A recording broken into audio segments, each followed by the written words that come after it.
सपने का पहले कुछ खिलाओ पिलाओ, बाद में राजनीति चर्चा होगी ना। जैसे आजकल किसी नेता को घर बुला लेते हैं, हम आ जाता है तो कहते खिलाओ पिलाओ खिला पिला लेते हैं, तो भाई लगे साइन कर दीजिए को टेंशन पास कर। ऐसे कहा मेरी माँ ने खाना बनाई, करो खा लो 70 प्रकार का भोग। भगवान कृष्ण ने कहा नहीं, आज मैं विष्णु के यहाँ खाने वाला।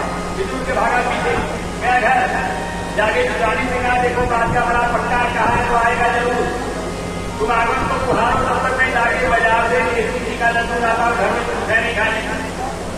विष्णु जी गए देसी घी का लड्डू लेने, विद्वानी का स्नान कराने के लिए, तब तक